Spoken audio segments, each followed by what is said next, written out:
Good morning. Welcome to the booth. Yeah, okay.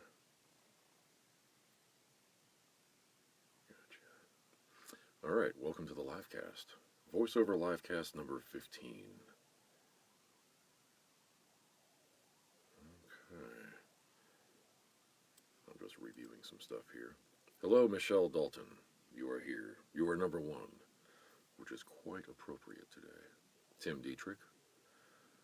My rowdy. Oh, thank you. It was about time. I had to make sure I got another cut before next month when I'm going to do the Freddie Mercury thing. So this will grow out enough in 5 weeks. I think it'll be good. Hi, Sandy. Glad you could make it. Hey, Terry Douglas. And Stevie Cade. Hey, how about that? A couple of mutual buddies in here. John. Hi there, Kathy. Hi, Tammy Cooper Ryder. Hey, Alicia Houston. I'm not going to wait too long to get this started because I want to make sure I have time to get through it. And I've got a lot to do. Hey, Heidi. All right. Hi there, Vic. Thank you, Sandy. It is new, as of yesterday. So yeah, I'm not going to wait too long. Boy, you're all jumping in here. That's nice. Okay. Jerry, hello. Let's see, updates. I did a couple voiceover jobs last week. I'm waiting for one to get approved. It'll be another one of those West Virginia DNR commercials, which I always love because they do a really good job putting those together. And hopefully I'll have that soon.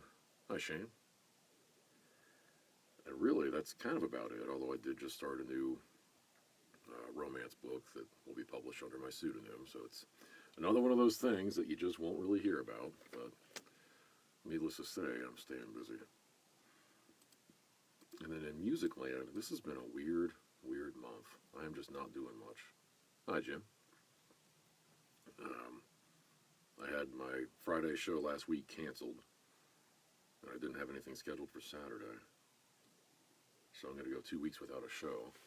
But tomorrow, I'll be at Caribbean Jerks in Powell. And I haven't really advertised this a whole lot, but my sister's going to be playing a break on ukulele. She's all shy and nervous about it. But we got some friends coming out and family. My dad will probably be there playing a set with me. So, really fun place. Be great to see some friends. Hi, Rob. And then Saturday, I'll be at Hocking Hills Winery, which is always a good time out in Logan. And I've got the next weekend's filled too, but it's just been a light month. Kind of strange, which is okay. Hey, Jim. So today, if you were here last week, you heard part one of the Belmont, or episode one. And so Michele and I are going to actually be kind of tag teaming this thing through Halloween. Hey, Shirlene. So this is episode 2. If you missed episode 1, it's up on Facebook, the Livecast number 14, that would be. This is essentially kind of a ghost story with some music stuff in it, and it's kind of being written a little piece at a time. So when you're listening, and we're actually going to have a multiple choice, kind of a choose your own ending at the end. Of course, it'd be at the end. So when you're listening to this, I'll have an audience participation question to say where we're going to go from this, and that'll be just another like single page or two or 3 minutes. Hey, Brad Moore, musician extraordinaire. We got some good talent in this room. All right. So this is, I'm going to just go ahead and read. And again, I did not sleep well last night. Went out with some friends and watched Uptown Acoustic perform at Vic's Gourmet Pizzeria in Reynoldsburg. And I don't know if the sub got to me or what, but I woke up at before 3 a.m. with a little indigestion. Not their fault. It's terrific food. But I did not fall back asleep, totally. So, it's going to be a day. Hi, Sabrina. You made it. You're right, Shane. I do. And I really am planning on it. And like I've been saying, the audiobooks have been going well enough that I'm going to schedule 2020 a little bit lighter. Lower my budget expectations and actually kind of do what I see Brad Moore do. Kind of plays at his favorite places for the most part. Doesn't really deviate from that except if it's like Put-in-Bay or something special like that. So it's a good model to work from, I think. So I'll be looking to cut back for a little while. All right, I'm going to get this started. So, if I make mistakes, I'll just kind of take a breath and get over it. This is the Belmont. Episode 2, Piffles. The rich tones of the handcrafted guitar in his hands soothed Lucas Barnes' ruffled nerves. After a nearly sleepless night huddled in the frigid camper, the warmth of the early afternoon sunshine thawed the stiffness that had lingered all morning. As Luke fiddled with a new tune, he twanged out, "Now I'm living on the honky-tonk side of town. That's where you go when life gets you down." He punched through the lyrics with a heavy country sound and muddled over the next musical phrase. With a bit of inspiration from his surroundings, Lucas continued, "It's a one-way ticket to the wrong side of the tracks. When you hit the honky time, there ain't no going back." Satisfied with the impromptu chorus, Luke chuckled at the new theme song and decided it needed at least one verse. Rundown buildings, late model cars, slumlords, their captives, and backstreet bars. I'm sorry to say, I've finally found the dead-end road to the honky-tonk side of town. A wry grin suggested that Lucas had emerged from his funk as he played through his newest effort a second time, then a third. When the utility truck from the electric cooperative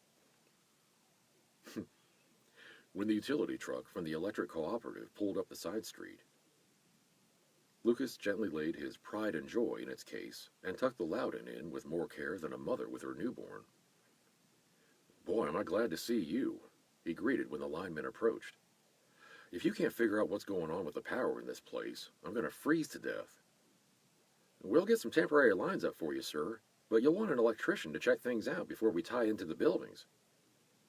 "Tie in?" Lucas irritably questioned.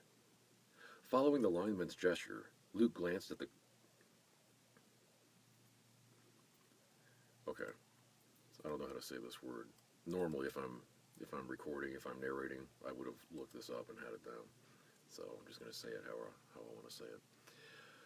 Following the lineman's gesture, Luke glanced at the creosote-covered pole on the corner and scrunched up his face.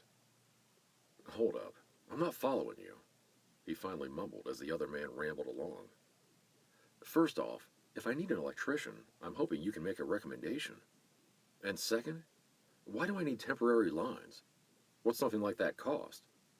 Lucas questioned in trepidation. His limited budget couldn't take too many surprises if he hoped to host his first songwriting retreat come spring. Waving widely between the poles, the employee explained, "That windstorm we had about 5 years ago brought most of the lines on this side of town. And since there weren't any active customers over this way, the co-op decided against restringing this area. Eventually, they plan on running underground lines, but for now, we'll get something up to get you in service." Luke was beginning to feel like a parrot. "In service?" he repeated. "Yep, it'll take me most of the day," the lineman acknowledged. "Gotta bring new lines about 3 blocks. Rifling through his pockets, the fellow found the crumbled yellow business card he carried. "Give this guy a call. He's the electrician most folks use around here. And if you tell him it's for the Belmont, Hank will likely make it a priority. It was his people who started the place back in the 1920s. Luke's mind returned to the previous night's adventure as he worked. Without electrical service, how had the jukebox lit up? And if it was nothing more than a prank, why would anyone go to such elaborate lengths to taunt the new guy in town? None of it made any sense. Stretched to his full height at the top of a rickety ladder, Lucas held his breath and hurriedly twisted the last fluorescent tube into the suspended fixture. A mixture of relief and revulsion flooded him when the interior of the old garage was revealed in all of its grubby glory. His balance faltered when an angry buzzing in the air resolved into another Elvis classic. "You look like an angel," the king began, much to Luke's annoyance. "Enough with the tricks," he kvetched. "I don't have time for your games." "This place is a mess," a ponytailed blonde observed, her pink poodle skirt swishing as she moved into Luke's line of sight. Moving down the ladder, Lucas mumbled at the girl through the rungs. "You look like a reject from the set of Grease." A haughty eyebrow went up, and the young woman indignantly crossed her arms over her chest. "If you would clean this place up, then I wouldn't have an oil stain on my favorite skirt," she complained. Rolling his eyes, Luke ignored the sassy hooligan and looked around for the origin of the sound. "Listen, kid, I've got more than enough to do without being your primary source of entertainment," he admonished. "Go bother someone else." Disbelief blew... Hang on.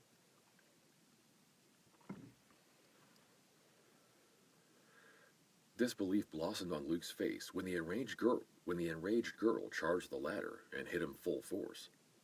A frigid blast surged through his bloodstream on impact, and Lucas convulsed in shock as his limbs went lax. Panic choked him, and Luke mentally braced for impact with the hard concrete below. But his numb body held its form, and Lucas peered out at the hazy world through the back of his eyeballs. The perception of distance, it was strange.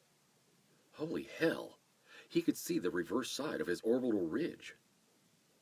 Luke had heard of getting the stuffing knocked out of you, but his current situation? It was the exact reverse. He felt a bit like an astronaut, trapped inside his suit, staring out at the great beyond through the lensed helmet.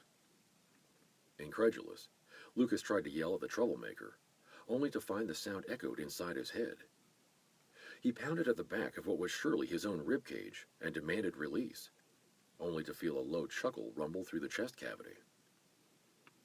Locked inside of his own body, Luke's frenzied thoughts scattered when agony detonated and scorched his nervous system. Flailing, he resumed the use of his mortal form, just in time to realize that he was falling. The crack of the concrete against his tailbone truncated the hoarse yell of surprise lodged in Lucas'... The crack of the concrete against his tailbone truncated the hoarse yell of surprise lodged in Lucas's throat, and turned it into convulsive retching. "Heaven help me, I didn't see the devil in your eyes," Elvis commiserated as Luke heaved up his dinner. The bitter smell of bile and the rancid taste in his mouth assured Lucas he was once again in full possession of his faculties, as if the misery in his back was an indication enough. The metal rods that stabilized fused vertebrae screamed without mercy as Luke shifted enough to spit out the remaining chunks of vomit that clogged his throat. "Oh," a soft voice cried. "Are you okay?" "Stay away from me," Lucas gasped, still in the throes of torment. "Piffles!" May screeched. "You leave this poor man alone." Little section break here. I want to point out, whenever there's song lyrics in a book that we're doing an audiobook, you can say the words. You can't sing. It is actually, that gets into copyright infringement. And there have been audiobooks that have been pulled because of that. Some really good ones. Hi, Justin. Alicia, there you are. Hi there, Bob. And Debbie, good morning. All right. When his eyes lurched open, Lucas warily eyed the young woman who moved about the tiny confines of his pop-up camper. "Go away," he groaned. Unfazed, May sat down at the small dinette and sent mournful looks at the interloper.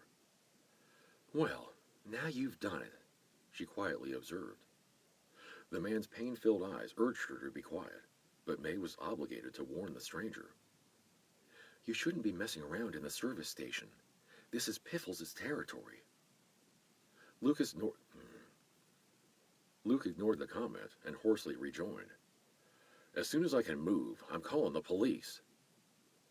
May twisted her hands together and looked at her lap. You really don't want to mess with Primrose Piffles. He's not a nice soul, I guess you'd say. Looking up through her lashes, May gave an awkward shrug of her shoulders, and then she nervously smoothed the fabric of the fire engine red pencil skirt she was wearing. Unable to help himself, Lucas scoffed. Primrose? Giggling, May met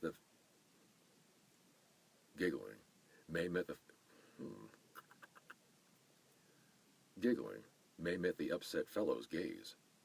With a nod of her head, she tittered before she sobered and covered her mouth. He won't like it if he thinks we're laughing at him, May confided. That name caused him no end of trouble when we were younger. I don't care. Just get out of my sight and off my property. With a deep sigh, May sent a piercing glance at the angry mortal. I live here, she explained. I'm as much a part of the Belmont as the buildings.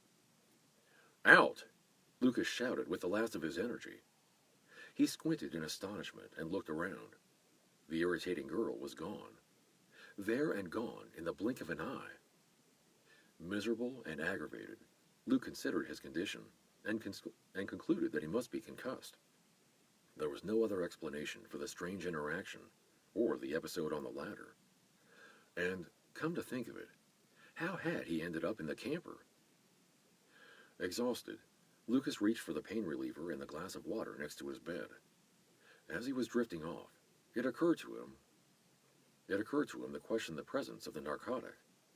But sleep took over, and another piece of the puzzling situation was left unanswered. Drenched in sweat, Luke shoved the covers away from his chest and gingerly rolled to his aching back. His scream pierced the air when he came face to face with a ghoulish apparition hovering directly above him. Bug-eyed, he clawed at the pressure around his Adam's apple as the specter descended. Locked in frantic combat with the fearsome poltergeist, Lucas struggled to break free, his mind fogged by disbelief and terror. Primrose Piffles pees his pants, pees his pants, pees his pants.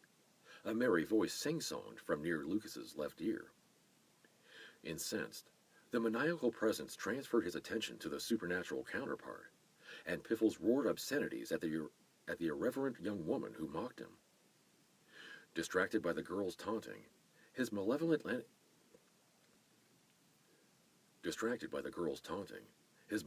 energies shifted, and his shape drifted into the representation of his previously mortal body. Fearful and furious at the same time, Luke heaved his body upward and dislodged the balding, rotund, middle-aged spook. May broke off her chanting long enough to encourage Lucas to pick up the refrain, and once his raspy voice joined hers, May changed her provoking tune to Poopy Piffles Sniffles. What in the hell was that? Lucas demanded when the enraged spirit burst into fiery particles and vanished. The scent of brimstone hung heavy in the air, and Luke waved it away with a trembling hand. That was Primrose Piffles, May advised in a huff. I told you not to mess with him, but you wouldn't listen. You wouldn't listen. Mess? With him? Luke bellowed. I was sleeping. You were sleeping in his garage, and you were messing around with his junk today. I saw that pile of tires you left out by the road, she corrected like a proper schoolmarm. Rolling into an awkward sitting position, Lucas scrubbed at his face and stared at the irritating girl. Despite the absence of illumination, he could still see her very clearly. So, what are you exactly? And why were we making fun of that thing? May settled primly into her place at the dinette and surveyed the perturbed fellow. The ebony hair and blue eyes were a keen reminder of another man, the one who'd stolen her heart.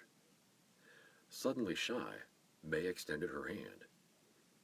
I'm May. May Levy, she softly greeted. And I guess I'm a memory woven into the fabric of this place. You're a ghost, Lucas asserted with a disgruntled air. Chagrined, the girl scrunched her face up and disagreed. I don't wear bed sheets and fly through walls. I just don't have the same physical limitations you do, she proclaimed, satisfied with the answer. Lucas grunted and rolled his eyes at the distinct. Lucas grunted. Lucas grunted and rolled his eyes at the distinction. All right, but that doesn't explain your friend. Heaving out a beleaguered sigh, May crossed her arms tightly over her chest. Piffles has always been trouble, she grumbled. But since he crashed that beastly car of his into the river, he's been absolutely insufferable. Luke quirked an eyebrow at the girl's assertion. Insufferable doesn't exactly cover trying to murder me in my sleep. And what the hell did you do to me earlier? I felt like an intruder in my own body. That wasn't me. Sure looked like you, Lucas contended, rubbing at sleep-crusted eyes. Piffles has tapped into the dark side of the spirit realm. He can take on other forms, and he's mastered the art of possession, May confessed. Oh, and I'm sorry about that, she said with a nod at Lucas as he rubbed at the scar on his back. The only thing that breaks Piffles loose is pain. The flush on the girl's cheeks made Lucas suspicious. What did you do to me? He tensely rumbled. An inaudible reply was his answer. May? He pressed. I hit you with a shovel, she whispered to her shoes. But it was for your own good. Luke flopped backward onto the narrow bed and snorted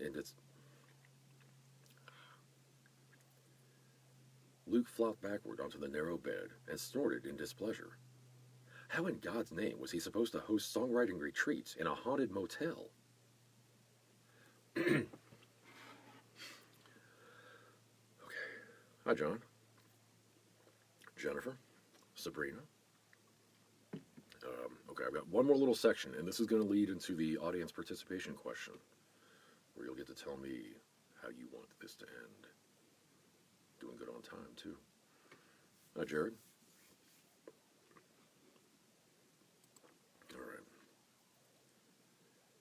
Come on and be my good luck charm, Elvis coaxed from the dark jukebox. Lucas froze in wary expectation when the music started. Stilling his exertions against the hulking body of the Plymouth Barracuda, he waited, heart pounding, blood thrumming. Which presence was lurking nearby? I wouldn't do that if I were you, May admonished as she materialized behind the steering wheel of the old car.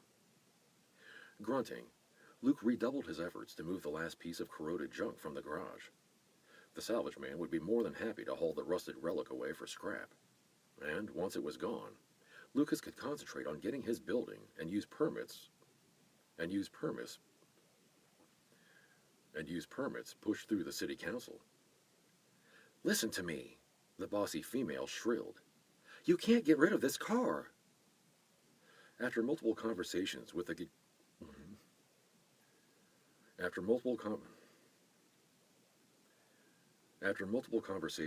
gregarious ghost during the last several days, Lucas was convinced that eliminating the vehicle also meant dislocating the vengeful spirit attached to it. How long do you think taunting that ghoul is going to work? You said this old car is Piffles' anchor to the Belmont. If it goes, so does he, Lucas declared. No, May wailed as she flew toward the unsuspecting man. With an odd squelching sound, she invaded sinew and bone for the first time. Her flight through the physical mass suspended by sheer dint of will. Peering out through the host's blue eyes, May gloated. Ha! Relegated to the back seat of his own body for the second time in as many days, Lucas gave a fierce growl. Get out, May! Testing her control of Luke's deep voice, she piped up. No. If there was such thing as a masculine giggle, then that was surely what emanated from Lucas's mouth as May practiced her command of his physique. With childish glee, May struck a bodybuilder's pose. Then, inspiration struck. "Oh!" she squealed in a deep baritone as she hurried through the service station to the freshly scrubbed restroom. Peering into the mirror above the sink, May delighted in making various expressions with Luke's face. "Hey, sweet thing," she commented in a deep, sultry tone as she role-played. "What are you doing?" Luke hissed from inside his shell. May's sweet titter reverberated through Lucas's body, and she continued with her game. In the highest falsetto Luke's vocal cords could manage, May squeaked, "My, aren't you handsome?" "Out! Now!" Lucas roared from the odd prison.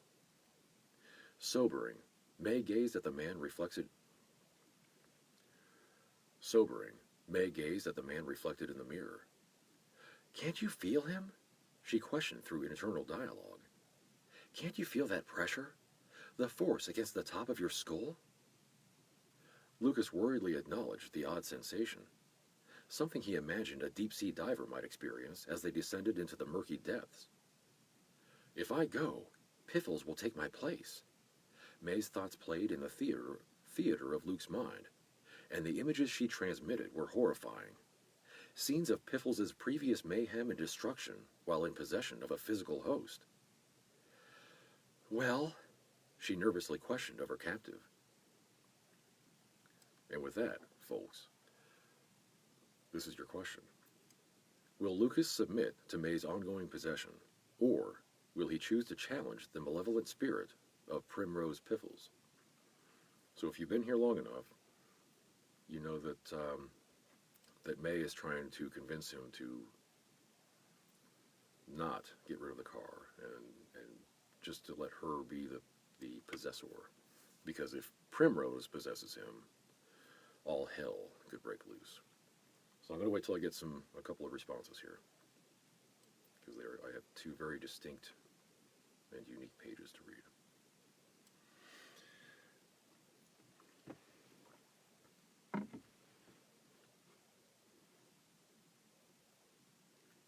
Okay. Tim says remove the car. Sounds risky to me.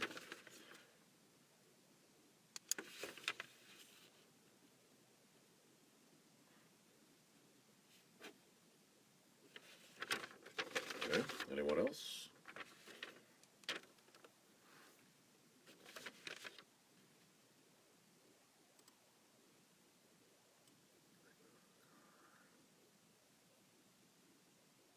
Two for that.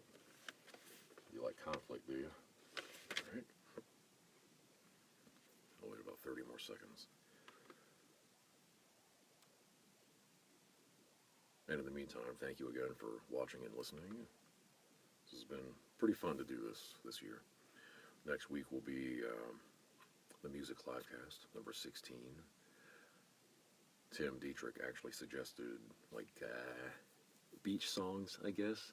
I don't have enough of those, though, so I'm going to have to... I can do a couple, but then make it kind of mostly fun, lighthearted stuff. So I'll probably do that. Okay, we had 2 votes for challenging Piffles, and that is what this section is now called. "Out, May!" Lucas roared, surprised to feel his flesh pull like taffy. We might have a problem," May stammered several minutes later. "I've never done this before, and I'm not quite sure how to shake you loose," she bashfully admitted before an idea blossomed. Rushing toward the rickety workbench at the back of the shop, she hefted an old hammer.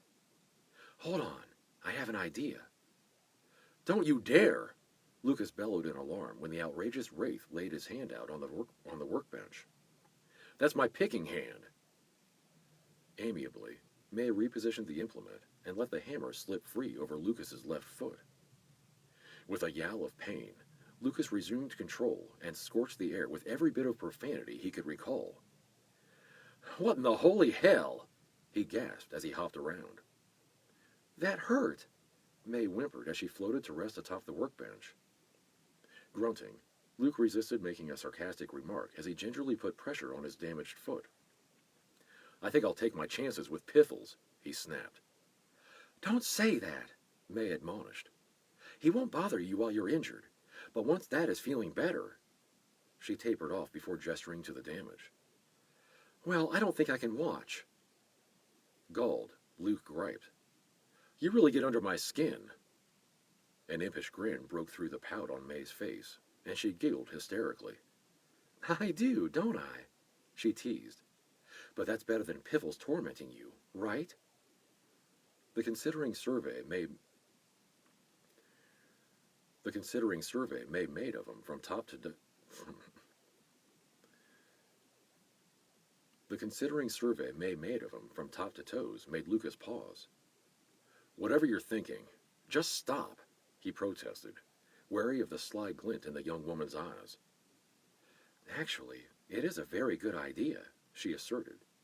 "Your mortal pain is amplified in the spirit realm. It's what makes hell such a fearsome place. All the anguish of a lifetime magnified 10,000-fold, May explained. But that works in your favor. As long as you are in agony, Piffles won't bother you." Sarcastically, Lucas muttered, "Great plan. I'll just have you whack me in the back of the head every couple of days." "All right," May nodded agreeably. "Kidding, you twit," Luke huffed. "I've got to get this car out of here. If it's gone, so is Primrose Piffles." Disconsolately, May shook her head. "It doesn't work that way. Piffles is anchored by the car, but he's consigned to this place of broken dreams just like I am. If you take away his anchor, then he's free to roam." "And is that a bad thing?" Lucas peevishly concluded as he watched his own dreams circle the drain. With a vigorous nod, May solemnly affirmed.